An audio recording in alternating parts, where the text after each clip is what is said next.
1.000 personil kepolisian dari Polda Sumsel akan disiapkan untuk menjaga keamanan dan melancarkan arus lalu lintas selama bulan Ramadan hingga Lebaran. Menurut AKBP Yunus Pakpahan, Kasubdit Dikyasat Dirlantas Polda Sumsel mengatakan, untuk titik rawan macet di wilayah Kota Palembang berada di kawasan Simpang Caritas, Bundaran Masjid Agung, dan kemacetan terjadi pula karena menyempitkan jalan yang disebabkan proses pembangunan LRT, sehingga arus kendaraan menjadi terhambat. Untuk mengatasi hal tersebut, pihaknya akan melakukan rekayasa lalu lintas serta menurunkan personil sebagai cara mengurai kemacetan. Las wacana ini kan kita nanti ada operasi. Nah, jadi operasi lah nanti untuk membantu backup dalam rangka pengaturan di lapangan. Itu.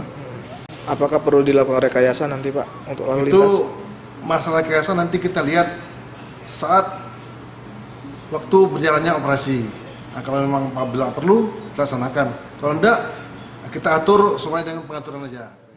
Sementara itu, Pangdam 2 Sriwijaya Majen TNI Purwadi Mukson siap membantu pihak Polda Sumsel untuk pengamanan menjelang arus mudik dan balik.